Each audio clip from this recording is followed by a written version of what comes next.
Bonjour, bien-aimés.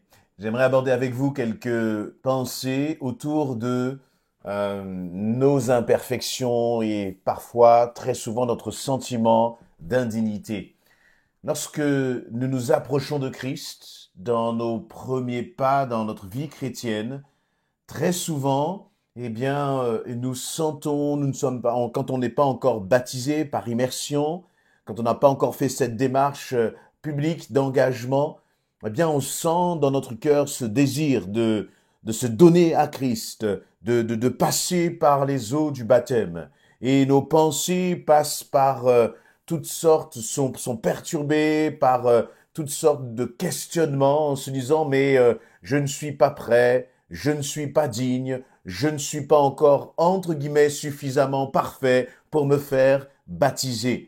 Et cette question-là, ces principes-là perdurent même après le baptême. À tel point que on a donné sa vie à Christ, on passe par les eaux du baptême, et puis on continue de se poser encore des questions parfois. Il y a très souvent un sentiment de culpabilité. On se demande, mais si je suis enfant de Dieu, j'ai donné ma vie à Christ, pourquoi est-ce que je me comporte de cette façon-là, alors que dans 2 Corinthiens 5, 17, il nous est dit que les choses anciennes sont passées, et voici toutes choses sont devenues nouvelles. Nous sommes une nouvelle créature. Et on est surpris que cette nouvelle créature que nous sommes en Christ continue de pécher. Alors je sais, ça peut paraître un peu parfois choquant ce que je suis en train de dire, mais c'est la réalité.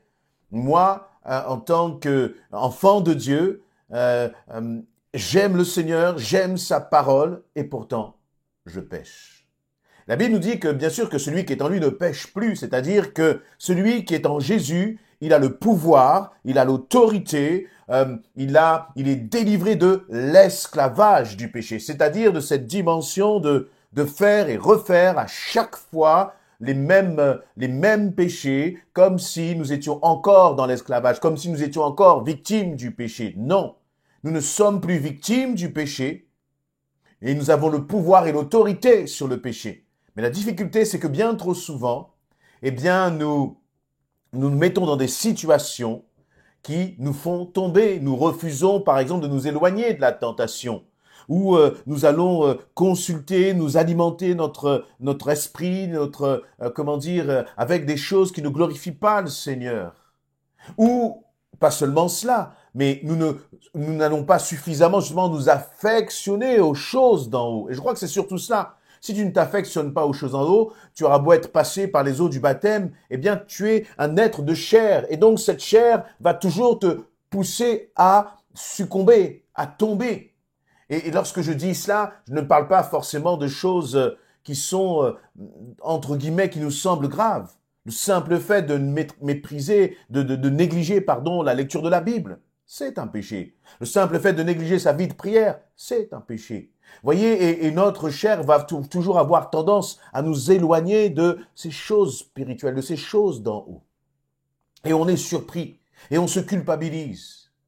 Et voyez, justement dans le livre de Marc, on retrouve la même chose dans Matthieu, Marc chapitre 10, à partir du verset 35, il nous est dit, alors Jacques et Jean, les fils de Zébédée, ils s'approchèrent de Jésus et lui dirent, que désirez-vous que je fasse pour vous leur demanda Jésus. Ils répondirent, accorde-nous de siéger l'un à ta droite et l'autre à ta gauche lorsque tu seras dans la gloire. Mais Jésus leur dit, vous ne vous rendez pas compte de ce que vous demandez. Pouvez-vous boire la coupe que je vais boire ou passer par le baptême que j'aurai à subir? Oui, lui répondirent-ils, nous le pouvons. Alors Jésus reprit, vous boirez en effet la coupe que je vais boire et vous subirez le baptême par lequel je vais passer, mais quant à siéger à ma droite ou à ma gauche, il ne m'appartient pas de vous l'accorder. Ces places reviendront à ceux pour qui elles ont été préparées. En entendant cela, verset 41, en entendant cela, les 10 autres s'indignèrent contre Jacques et Jean. Alors Jésus les appela tous auprès de lui et leur dit, vous savez ce qui se passe dans les nations? Ceux que l'on considère comme les chefs politiques dominent sur les peuples et les grands personnages font peser leur autorité sur eux. Il ne doit pas en être ainsi parmi vous. Au contraire, si quelqu'un veut être grand parmi vous, qu'il soit votre serviteur. Et si quelqu'un veut être le premier parmi vous, qu'il soit l'esclave de tous. Car le Fils de l'homme n'est pas venu pour se faire servir, mais pour servir lui-même et donner sa vie en rançon pour beaucoup. Un texte, voilà, qui est assez long, mais en résumé, que se passe-t-il? Eh bien, les deux disciples que sont Jacques et Jean, ces deux frères, viennent voir Jésus et lui font cette demande osée, osée et presque à la limite orgueilleuse, qu'ils vont demander au Seigneur, mais voilà, lorsque tu seras là-haut, que moi je sois à ta droite et que mon frère soit à ta gauche, Seigneur, mais vraiment que nous on soit vraiment à ta gauche et à ta droite. Vous voyez, c'est des places de mérite. Imaginez, vous êtes dans votre pays, alors en France, nous avons notre président, le président Macron, et nous allons le voir en disant, voilà, président Macron, je désire avoir les meilleures places à côté, on veut avoir la place à côté de toi, les places d'honneur, voyez. Alors que la Bible nous enseigne plutôt que lorsque vous êtes invité, prenez la place la plus, la plus humble. Et puis, parce que c'est préférable à la rigueur que l'on vous fasse monter vers les places d'honneur, plutôt que de prendre une place d'honneur et que l'on vous dise, non, cette place est réservée, c'est pas pour vous, vous allez vous mettre au fond. Voilà ce que la Bible nous enseigne dans la dimension de l'humilité. Et les disciples, eux, ont ce désir, Jacques et Jean, de prendre la meilleure place, une place d'honneur, comme s'ils avaient eu un mérite pour demander cela. Et bien sûr, Jésus va leur expliquer d'une façon, j'allais dire, presque en parabole, une façon un peu mystérieuse pour eux à ce moment, qu'ils ne peuvent pas demander cette place. Et les 10 autres disciples, ils vont s'indigner contre Jacques et Jean, s'indigner en se disant, mais comment ceux-là peuvent-ils demander ces meilleures places? Sont-ils mieux que nous? Vous voyez, il va y avoir une sorte de discussion, un peu de, peut-être même de jalousie des uns et des autres.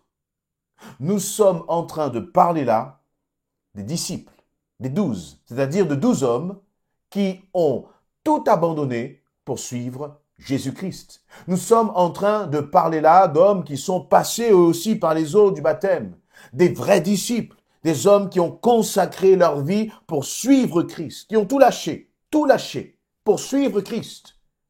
Et on pourrait être étonné de leur attitude. Vous voyez, on a pu se dire, mais on aurait pensé que le jour où ils ont commencé à suivre Christ, eh bien, tout leur mauvais côté, leur orgueil, peut-être le manque d'humilité ou je ne sais quoi d'autre, les jalousies, tout cela devait disparaître. Ou on aurait pu penser que le jour où ils ont été plongés dans les eaux du Jourdain pour être baptisés, eh bien ce jour-là, en ressortant de l'eau, tous les péchés seraient restés dans l'eau et seraient morts au fond du lac. Comme nous pouvons le penser parfois pour nous-mêmes. Mais ce que l'on voit là, c'est que ces hommes qui ont suivi Jésus, qui sont passés, qui ont été baptisés, qui sont de vrais disciples, il y avait encore du travail à faire dans leur cœur, dans leur personnalité, dans leur attitude et dans les émotions, dans les sentiments qu'ils avaient. Alors, à combien plus forte raison? C'est la même chose pour nous, qui aimons Christ, qui sommes passionnés de Christ. C'est important de reconnaître qu'il y a encore du travail à faire dans nos cœurs. Et de ne pas constamment se culpabiliser pour cela, en se disant, mais est-ce que je suis un vrai chrétien? Oui, tu es un vrai chrétien. Ce n'est pas parce que tu es tombé que tu n'es pas un chrétien. Si tu te roules dans la boue du péché, alors là, c'est autre chose. Tu retournes finalement, si tu retournes dans cette boue du péché, et si tu te complètes dans le péché, tu n'es plus enfant de Dieu. Mais par contre, si tu tombes, et que tu reconnais ta faute, que tu veux revenir à Christ, alors sache que si tu confesses ton péché, Dieu est fidèle et juste pour te purifier et te pardonner en tant qu'enfant de Dieu, parce que sa grâce est suffisamment grande justement pour couvrir tes fautes. Et je dirais même que plus nous allons suivre Jésus-Christ, plus nous allons avancer dans notre marche avec lui, et plus finalement tous nos défauts vont venir à la lumière. Parce qu'il va y avoir, vous voyez, plus vous vous rapprochez de Christ, plus vous venez à la lumière, et donc plus les défauts que vous avez, que j'ai, deviennent évidents, sont révélés finalement par la présence de Dieu. Donc ne soyons pas étonnés de voir, de constater qu'il y a encore tant de choses à corriger en chacun de nous. Mais ces choses à corriger en chacun de nous ne doivent pas nous décourager, mais au contraire, elles doivent nous révéler encore la réalité de la grâce de Jésus-Christ à notre égard. Toutes ces choses à corriger en nous ne doivent pas nous décourager, ne doivent pas te décourager, mais au contraire, elles doivent te montrer, te permettre de réaliser à quel point Jésus t'aime, à quel point tu ne mérites rien et pourtant Jésus-Christ t'a tout donné. Tout donné. Et en même temps, nous nous pourrions dire, mais, et donc, ok, donc un chrétien peut pécher? Oui. Et un chrétien doit-il pécher?